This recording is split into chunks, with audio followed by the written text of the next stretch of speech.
Hey guys, Mr. Kennedy back with another video, and this one's on mammalian digestion. I'm going to track food from our mouth to our anus. Alright, when we talk about mammalian digestion, we have to talk about peristalsis first. Peristalsis is how our food moves from our mouth down to our stomach. And the amazing thing about peristalsis is, even if we were upside down and we tried to drink water or eat something, it would still move to our stomach. It doesn't move to our stomach by gravity. Peristalsis, illustrated to the right over here, is simply a wave of contractions that push food from our mouth to our stomach. Now, I like to think of it, if you ever had these icy pops whenever you were growing up, you tore off the top and you took your finger and you slowly pushed from the bottom, and as you pushed from the bottom, you pushed the popsicle out. Well, that's kind of how our esophagus does in peristalsis. The walls contract on each side and they push the bolus, which is the food ball, from our mouth all the way to our stomach. Now, there's also some terms we need to know. Sphincters are one. A sphincter is like it's a ring-like valve that's at the beginning and the end of certain segments, especially our stomach. And it'll open up and allow this bolus in, and it'll close, and it makes it into a chamber in which stuff doesn't get out until it's time for it to get out. Alright, so let's talk about food through the digestive system. Of course, it starts in our oral cavity, which is our mouth. And there's two types of digestion that takes place. Mechanical digestion, which is simply the ripping apart of the food. That's done by our teeth. And then chemical digestion done by like our saliva, especially amylase. Amylase changes starch into sugar. The strange thing is you could take a saltine cracker, which is salty starch. You could eat it. As long as you chew it long enough and you don't swallow it, eventually it'll start tasting sweet. And that's because your amylase attacks starch and turns it into sugar. Now, the bolus is created here with just a mass of food that has water and amylase mixed with it, and it allows it to smoothly move from your mouth to your stomach. And it goes by your pharynx and gets into your windpipe, your pharynx, and down your esophagus. And your esophagus has a branch in which it goes down to your stomach and one that goes down to your lungs. And we have to prevent food from going down in our lungs because that's not good. And we have what's called an epiglottis. The epiglottis is a flap that whenever you swallow it, covers up the hole to the lungs, and it allows food to go by, and whenever you breathe, it opens up and back and forth. So the epiglottis is very important to us. Next is the stomach. The stomach is for chemical digestion, of course, and this is done by gastric juices that have a very low pH.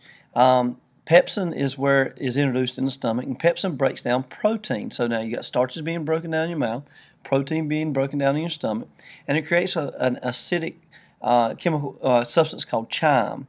Now, this chyme is actually held into the stomach by, if you can see there in the picture in the right-hand corner, the cardiac sphincter and the pyloric sphincter. These two grasp the stomach apart. Now, some people have acid reflux, and that's because the sphincters are not held on real tight, and it actually allows some acid to come back up.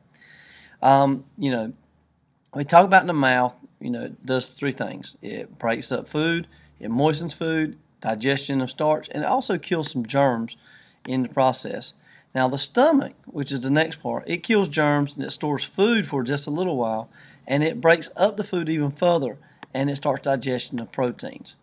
All right, now we're going to talk about the journey a little bit more. We go from the stomach into the small intestine. Now, if I were to ask you before this unit, where does most absorption of food occur, you probably would have said the stomach, which you'd been incorrect.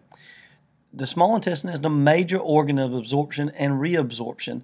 There are three sections: the duodenum, the jejunum, and the ileum. The duodenum is where most digestion actually takes place.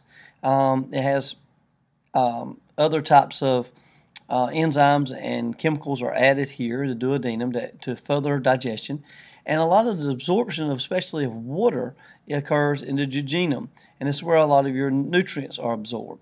And absorption occurs because of the large surface area of the microvilli. The microvilli are like finger-like projections. And by having these little folds inside your intestines, it provides more surface area, which allows for more digestion and more absorption to take place.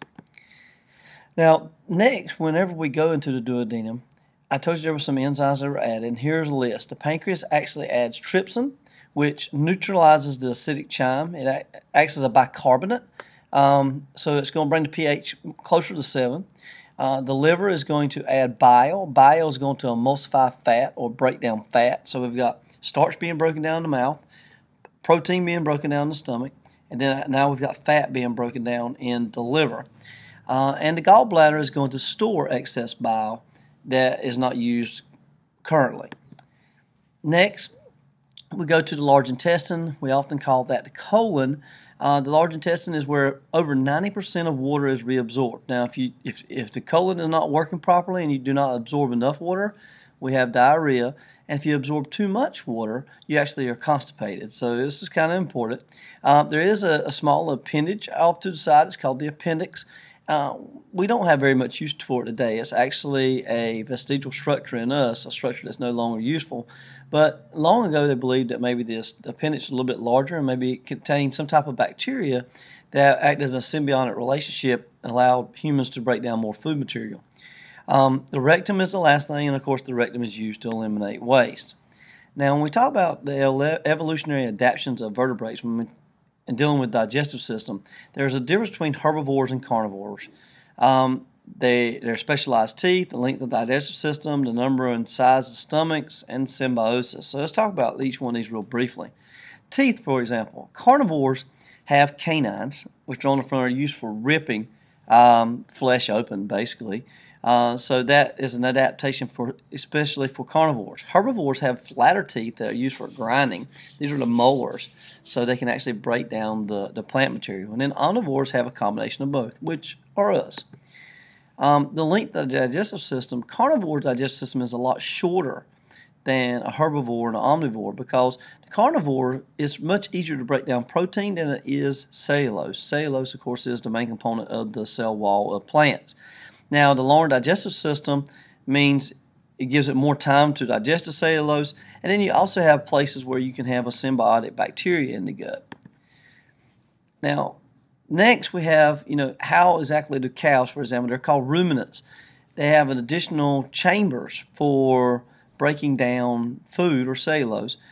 Cows, for example, whenever they eat grass, it doesn't immediately go to their stomach and they start breaking it down. Symbiotic bacteria actually break it down and they regurgitate that in what's called a cud and chew it again. They break it apart to give it more surface area and they swallow it again. It goes into another section of their body and they'll continue to regurgitate and swallow until eventually it does go into their stomach. The strange thing is they actually get more nutrients from grass and hay that they eat. It's actually more nutritious once it gets to their stomach than when they first ate it, and that's because of all the symbiotic bacteria. They actually digest some of those in the process, and it actually makes their food more nutritious. Now, something I thought was interesting too, rabbits and rodents, for example, they have symbiotic bacteria, but they're found in their large intestine. Now, if you think about it, that's already gone through the small intestine where most absorption takes place. So whenever they poop out, their poop is more nutritious than it was when it first went into the large intestine. So rabbits and rodents actually eat their own feces. They eat it over again and they send it back through their system again so that they can get more nutrients out of it. Now, the classic rabbit pellets that you see in the yard, these are after it's gone through the digestive system twice. So I just thought that was interesting. All right. Anyway, I hope you guys have a wonderful afternoon, and I will talk to you soon.